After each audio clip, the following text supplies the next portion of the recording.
गुरु प्यारी साध संगत जी, राधा स्वामी।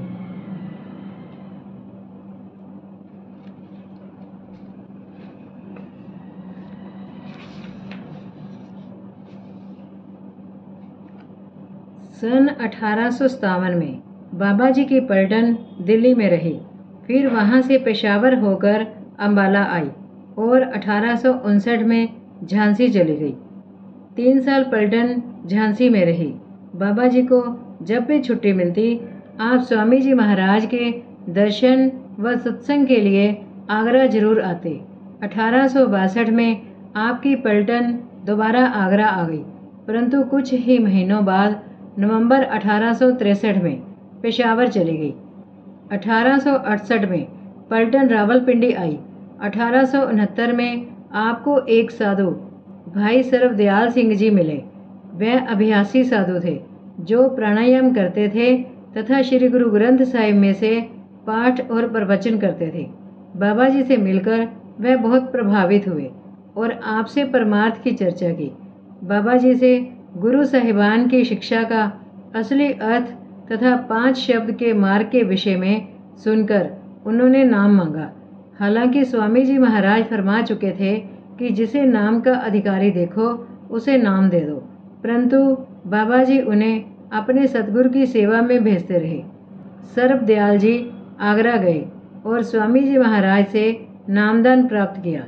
बाबा जी के अफसरों को पता चल गया था कि वह एक बड़े ऊंचे दर्जे के महात्मा हैं और सिर्फ अपने हाथ की कमाई पर गुजारा करने के उद्देश्य से फौज में नौकरी कर रहे हैं।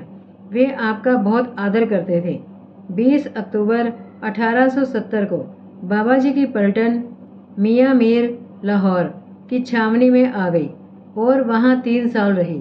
उन दिनों जब बाबा जी छुट्टी पर आते तो बलसराय और बड़ाइच गांवों के बीच ब्यास नदी के किनारे आकर यहाँ के सुनसान जंगल में अभ्यास करते।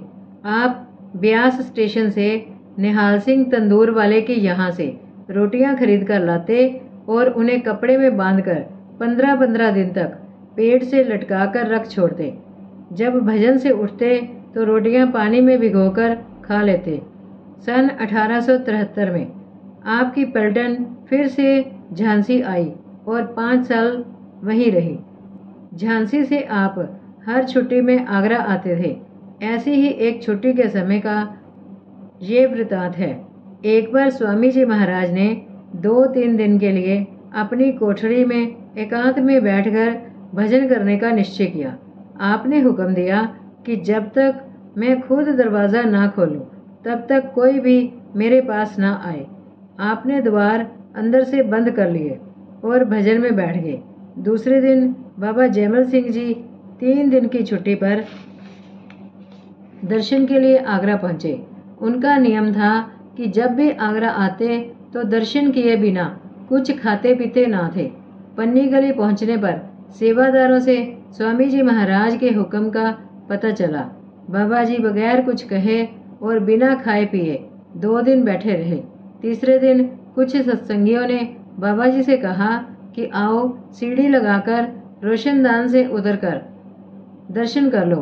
बाबा जी की छुट्टी उस दिन खत्म होने वाली थी, लेकिन बाबा जी ने ऐसा करने से साफ इनकार कर दिया और कहा कि गुरु के हुक्म से बाहर नहीं जाना चाहिए।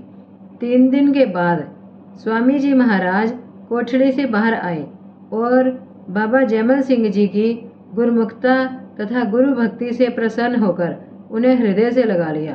फिर सतगुरु दीनदयाल ने बाबा जी को प्रसाद दिया और उनकी गाड़ी का वक्त होने पर बड़ी खुशी के साथ विदा किया।